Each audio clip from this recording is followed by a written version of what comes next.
Naseer sir മനസ്സ് വിഷമിച്ചാൽ മരിച്ചോളൂ. കാരണം അദ്ദേഹത്തിന്റെ സ്റ്റാർഡം പോയിട്ട് എല്ലാ ദിവസം കാലത്ത് മേക്കപ്പ് ഇട്ട് ഇറങ്ങുമെന്ന് പറയണത്. ഇവരെ ഞാൻ എവിടെയോ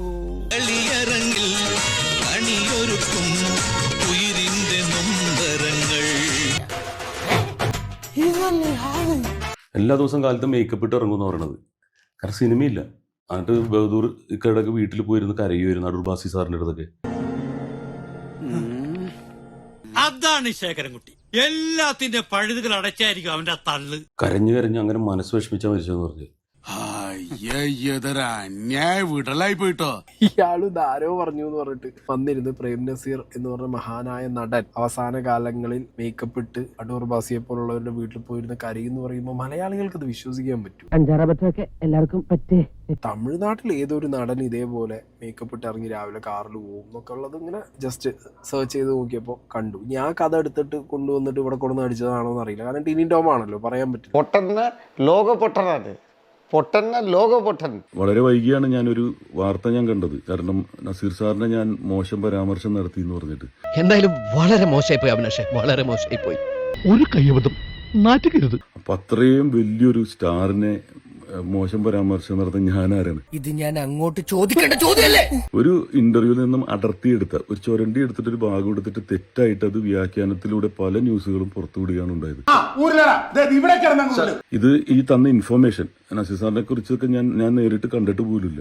അപ്പോ നമ്മുടെ ഒരു സീനിയർ തന്നൊരു ഇൻഫർമേഷൻ ഇപ്പൊ അദ്ദേഹം കൈമലർത്തുന്നുണ്ട്.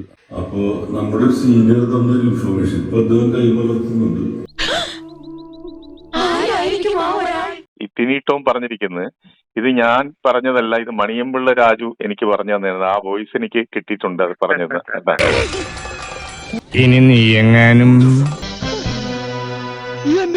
സത്യം ഞാനങ്ങനെ ചെയ്തിട്ടില്ല, ഒരിക്കലുമില്ല. അതായത് ഞാൻ ഇവനൊന്നും നസൂസിനെ കണ്ടിട്ട് പോലുമില്ല. ഞാൻ നസൂസിനോട്ട് 10-15 പടങ്ങളിൽ അഭിനയിച്ചിട്ടുള്ളതാണ് 75 തൊട്ട്.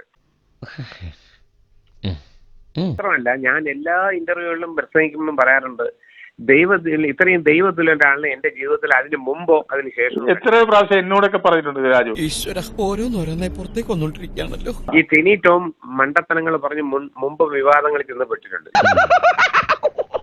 ഇത് ശരിക്കും പറഞ്ഞാൽ എനിക്ക് എന്തിനിങ്ങനെ ഇത്രയും മഹാന ഒരാളിനെ കുറിച്ച് ഇങ്ങനെ മോശമായിട്ട് പറയും. ഇവന് ഭ്രാന്താണെന്ന് തോന്നുന്നു തനിക്കായിട്ട്. പിൻവലിച്ച് മാപ്പ് പറയാൻ പറയണം. ഉറപ്പായിട്ട് അയാൾ മാപ്പ് പറയേണ്ടതാണ് പൊതുസമൂഹത്തോട്. എനിക്ക് എന്തിന്റെ കേടായിരുന്നു. പിന്നെ ആരോ കേസൊക്കെ കൊടുത്തിട്ടുണ്ട്. എന്റെ അടുത്ത് വിളിച്ച് പറഞ്ഞപ്പോ ഫൗണ്ടേഷൻകാര് വിളിച്ചിരുന്നു, അവർ കേസ് കൊടുക്കുന്നുണ്ട്. പിന്നെ വേറെ എവിടെ നിന്നോ കോഴിക്കോട് നിന്ന് എവിടെ നിന്നൊക്കെ കേസ് വരുന്നുണ്ട്. എല്ലാരും കൈവച്ചല്ലോ, ഇനി ആർക്കും പരാതിയില്ലല്ലോ. ഇതൊരു കാര്യം മറ്റേടത്ത് ഐഡിയ ആയിപ്പോയി. അവിടുന്നും കിട്ടി ഇവിടുന്നും കിട്ടി. ഇനി മരിച്ചാൽ ഐഡിയ പറയില്ലേ.